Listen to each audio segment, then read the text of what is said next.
సభాధ్యక్షులు అన్న చిన్నకి వేదిక పైనటువంటి పెద్దలందరికీ పేరు పేరున సమయం లేదు కాబట్టి తెలంగాణ గెజిటెడ్ ఆఫీసర్స్ అసోసియేషన్ ఉద్యమాల్లో పుట్టినటువంటి పోరాటాల బిడ్డ 2006లో ఇది ప్రారంభమై ఇవాళ సొంత భవనంగా ఎదిగినందుకు పేరు పేరున సభ్యులందరికీ కూడా అభినందన తెలియజేస్తా ఉన్నాను. ఉద్యమంలో పుట్టిన వాళ్లకు అనేక అనుభవాలు వస్తాయి. ఇవాళ అనేక పోరాటాల పరంపరలలో ఈ స్థాయికి ఇక్కడికి చేరుకున్నాం. ప్రపంచ ఉద్యమాల చరిత్రలో అనేక పోరాటాలు, సకల జిల్లా సమ్మె, సహాయ నిరాకరణ, మరి ఉద్యోగుల జాయింట్ యాక్షన్ కమిటీలో కీలకంగా ఉన్నటువంటి గెజిటెడ్ ఆఫీసర్స్ సంఘం కూడా ఇవాళ కీలకమైన భూమిక పోషించింది. ఇవాళ మనం మానవ హక్కుల కమిషన్ ముందు మరి ఈ ఆఫీస్ని గెజిటెడ్ భవనాన్ని ఏర్పాటు చేసుకున్నాం. ఇదే వేదిక గతంలో వివక్షకు కేంద్రం ఏపీపీఎస్సీ ఆఫీస్ ఉండే మనందరికీ తెలుసు, పబ్లిక్ సర్వీస్ కమిషన్. అక్కడ ఎంతోమంది, వేలాది మంది, లక్షలాది మంది నిరుద్యోగులు దరఖాస్తులు పెట్టుకొని ఉద్యోగాలు రాక చివరికి వాళ్ళ తెలంగాణ రాష్ట్రం వస్తేనే మాకు జీవితాలు ఉంటాయి, తెలంగాణ రాష్ట్రం వస్తేనే మాకు భవిష్యత్తు ఉంటుందని లక్షలాది మంది వల్ల కోట్లాది మంది పోరాటాల ఫలితం ఇవాళ ఉద్యమం ఇంత దూరం వచ్చింది. కళలు సాకారమయ్యే రోజులో మళ్ళీ ఎట్లా అడ్డుపడుతున్నారో మనం చూస్తున్నాం. ఏం జరుగుతుందో తెలియదు. ఒకవైపు ఆందోళన, ఒకవైపు భయం. ఏం చేద్దామనేటువంటి భయాందోళనలో మధ్యలో వల్ల మనం ప్రస్తుత విపత్కరమైన పరిస్థితులు ఉన్నాం. మరొకసారి కేసీఆర్ గారు జేఏసీ ఆదేశిస్తే గతంలో 42 రోజుల సమ్మె చేసినాం. ఇవాళ ఉద్యోగుల కోసం, ప్రజల కోసం ఉద్యోగులుగా 100 రోజుల సమ్మె కూడా సిద్ధం కావాల్సినటువంటి పరిస్థితి ఉందని నేను భావిస్తూ, అట్లాంటి 100 రోజుల సమ్మె అవసరం లేదని అనుకుంటున్నాం. సాపిగా తెలంగాణ రాష్ట్ర ప్రకటన, పార్లమెంట్లో బిల్లు సమీప భవిష్యత్తులోనే తెలంగాణ రాష్ట్రంలో ఉంటామని అనుకుంటున్నాం. కానీ కుట్రల కుతంత్రాల రూపంలో ఉన్నటువంటి సీమాంధ్ర ఉద్యమంలో మరొకసారి మహోజ్వలమైనటువంటి ఉద్యమాన్ని లేపాలన్నటువంటి ఆలోచన, ఒత్తిడి ప్రజల నుంచి ఉంది. కాబట్టి దానికి తెలంగాణ జేఏసీ కేసీఆర్ గారు ఏది ఆదేశిస్తే దాన్ని చూతా తప్పకుండా పాటిస్తామని తెలియజేస్తూ ఈ అవకాశం ఇచ్చిన మీ అందరికీ ధన్యవాదాలు. జై తెలంగాణ.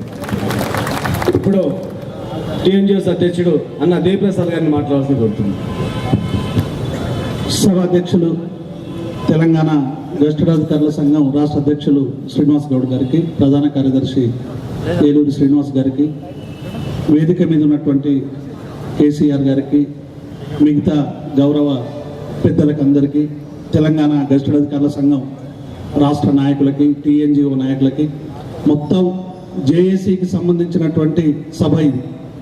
గెజిటెడ్ అధికారుల సంఘం భవన ప్రారంభోత్సవం అయినప్పటికీ ప్రస్తుతం ఉన్నటువంటి తెలంగాణ సమాజానికి సంబంధించినటువంటి ఒక తీవ్రమైనటువంటి, ఒకవైపు ఆవేదన, ఒకవైపు తీవ్రమైనటువంటి ఆగ్రహవేశాలు పెళ్లిబుక్కుతున్నటువంటి సందర్భంలో ఈ సమావేశం ఒక చారిత్రక సమావేశంగా జరగబోతున్నదనేటువంటి విషయాన్ని నేను ఈ సందర్భంగా గుర్తు చేస్తా ఉన్నాను. ఎందుకంటే అనేక త్యాగాల తర్వాత, వీరోచితమైనటువంటి పోరాటాల తర్వాత, అనేక జీవితాల విధ్వంసం తర్వాత, సకల జనుల సమ్మె తర్వాత, సహాయ నిరాకరణ తర్వాత, వేలాది మంది పిల్లలు ఈ నేల తల్లి కోసం తమ ప్రాణాలని అందించిన తర్వాత సాధించుకున్నటువంటి ఒక ప్రకటనని ఇవాళ తెలంగాణ బిల్లు పార్లమెంట్లో పెట్టేదాకా రాజీ లేని పోరాటం చేస్తామని ప్రకటించేదే ఈ సభ అనేటువంటి విషయాన్ని నేను ఈ సందర్భంగా గుర్తు చేస్తా ఉన్నాను. చాలా మంది చాలా మాట్లాడుతూ ఉన్నారు. ఇవాళ అనేక మంది అనేక రకాలుగా తెలంగాణ ఉద్యమం మీద దాడి చేస్తున్నప్పటికీ కూడా ఇవాళ తెలంగాణ ఉద్యమం ఒక వ్యూహాత్మకమైనటువంటి మౌనాన్ని పాటిస్తున్నదనేటువంటి విషయం కూడా అనేక సందర్భాల్లో చెప్పాం. ఇవాళ ఏపీ ఎన్జిఓలు కానీ, సమైక్యాంధ్ర శక్తులు కానీ ఇవాళ మేము హైదరాబాద్లో ఏమైనా చేయగలుగుతామనేటువంటి మాటలు మాట్లాడుతున్నటువంటి సందర్భంలో ఇవాళ హెచ్ఓడిలో ఉన్నటువంటి ప్రతి కార్యాలయాల బిడ్డ ఇవాళ అగ్నికలంగా మండుతా ఉన్నాడు. ఉద్యమ నాయకత్వం ఏ నిర్ణయం తీసుకుంటే ఆ నిర్ణయానికి మేము సిద్ధంగా ఉన్నాం. ఆప్ సంఘర్ష్ కరో, తుమ్ హమారే హమ్ తుమారే సాథే అనేటువంటి నినాదాలు ఇవాళ అన్ని కార్యాలయాల్లో మాగుమోతున్నటువంటి సందర్భాన్ని చూస్తా ఉన్నాం. ఇవాళ సమ్మె మనం మొదట్లోనే ఈ సమ్మె ప్రభుత్వం చేయిస్తున్నదనేటువంటి విషయాన్ని చాలా స్పష్టంగా చెప్పాం. హైదరాబాద్ నగరంలో మొత్తం కార్యాలయాలలో పెద్ద కుట్రలు చేసి సమ్మెను విజయవంతం చేయాలని కలలు కంటున్నటువంటి వాళ్ళకి ఇవాళ హైదరాబాద్ నగరంలో ఉన్న తెలంగాణ ఉద్యోగులందరం కూడా చెంపపెట్టు పెట్టే విధంగా మీ ఎవరు కూడా సమ్మెలోకి పోకుండా తీవ్రంగా ప్రతిఘటించి మన ఆకాంక్షల కోసం 6 దశాబ్దాలుగా కలిసి ఉన్నటువంటి వాళ్ళం ఈ ప్రజల ఆకాంక్షల్ని గౌరవించాలని అనేక మంది వేలాది మంది ఉద్యోగులు ఇవాళ సమ్మెలోకి పోకపోవడమే విభజన అనివార్యమైనటువంటి విషయాన్ని నేను ఈ సందర్భంగా గుర్తు చేస్తా ఉన్నాను. అలాగే ఇవాళ ఉద్యోగులందరం కూడా చాలా సందర్భాల్లో చెప్పాం, ప్రభుత్వమే సమ్మె చేయిస్తున్నదని అనేక ఆధారాలు చూపించాం.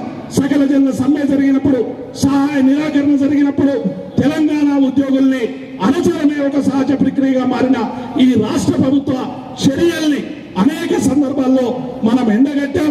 అయినప్పటికీ కూడా ఇవాళ తెలంగాణ ఉద్యోగులు ప్రకటన వస్తుందో రాదో, ఈ రోజు వస్తుందో నోటు, రేపు వస్తుంది అనేటువంటి నిరాశలో లేము. తెలంగాణ తెచ్చుకునేదాకా విడుదలనేటువంటి ఆత్మవిశ్వాసంతో ఇవాళ తెలంగాణ ఉద్యోగులం అందరం ఉన్నామనేటువంటి విషయాన్ని నేను ఈ సందర్భంగా గుర్తు చేస్తా ఉన్నాను. అందుకే ఇవాళ మొత్తం ఉద్యమ నాయకత్వం ఇక్కడ ఉంది, అనేక జేఏసీలు ఇక్కడ ఉన్నాయి. అందరం కలిసి మరి కేంద్రం ఏ నిర్ణయం తీసుకుంటుందో 2-3 రోజుల్లో ఏం చేస్తారో వేచి చూద్దాం. తప్పకుండా 29 నాడు మనం అందరం కలిసి సకల జన బేరీని నిర్వహిస్తా ఉన్నాం. అందులో మన కార్యాచరణ ప్రకటించడానికి కూడా ఇవాళ ఉద్యోగులమంతా కూడా సిద్ధంగా ఉన్నాం. లక్షలాది మంది ఉద్యోగులు సకల జన బేరీని విజయవంతం చేద్దామని మీ అందరికి కూడా పేరు పేరున విజ్ఞప్తి చేస్తూ, తెలంగాణ ఉద్యమంలో ఉన్నటువంటి లోటు 69లో ఒక ఉద్యోగులు మరి మాత్రమే పాల్గొన్నటువంటి ఘటనలు చూశాం. కానీ మొన్న జరిగినటువంటి సకల జనుల సమ్మె సహాయ నిరాకరణలో ముఖ్యంగా గస్టల్ అధికారులు నిర్వహించినటువంటి పాత్ర అమోఘమైనటువంటి విషయాన్ని కూడా నేను ఈ సందర్భంగా తెలియజేస్తా ఉన్నాను. మనల్ని చూసే శ్రీనివాస్ గౌడ్ చూసే అక్కడి అధికారులు కూడా కాపీ కొడతా ఉన్నారు. శ్రీనివాస్ గౌడ్ ఆఫీస్ కు తాళం చేశాడని ఇవాళ సీమాంధ్ర కార్యాలయాల్లో కూడా తాళం వేసేటువంటి పరిస్థితికి వచ్చింది. అందుకే ఇవాళ ఆంధ్రలో ఉన్నటువంటి గస్టల్ అధికారులందరూ కూడా మీకు చైతన్యం ఇచ్చింది గస్టల్ అధికారుల సంఘం అనేటువంటి విషయాన్ని ఈ సందర్భంగా గుర్తు చేసుకోవాలని కూడా నేను ఈ సందర్భంగా మనవి చేస్తా ఉన్నాను. కాబట్టి ఉద్యోగులం అందరం కలిసిమెలిసి నడుద్దాం. ఉద్యమ నాయకత్వం ఏ నిర్ణయం తీసుకున్నా ఆ నిర్ణయానికి అనుగుణంగా ఇంతకు ముందే విఠల్ చెప్పినట్టు మనకు సమ్మెలు కొత్త కాదు. 69లో 38 రోజులు చేశాం, మొన్న 42 రోజులు చేశాం. తెలంగాణ ప్రజల ఆకాంక్షల్ని అణిచివేసే ప్రయత్నం చేస్తే మళ్ళీ తెలంగాణ ఉద్యోగుల తడాఖా చూపిస్తామని హెచ్చరిస్తూ ఈ అవకాశం ఇచ్చినటువంటి మిత్రులకి కృతజ్ఞతలతో ముగిస్తా ఉన్నాను. జై తెలంగాణ.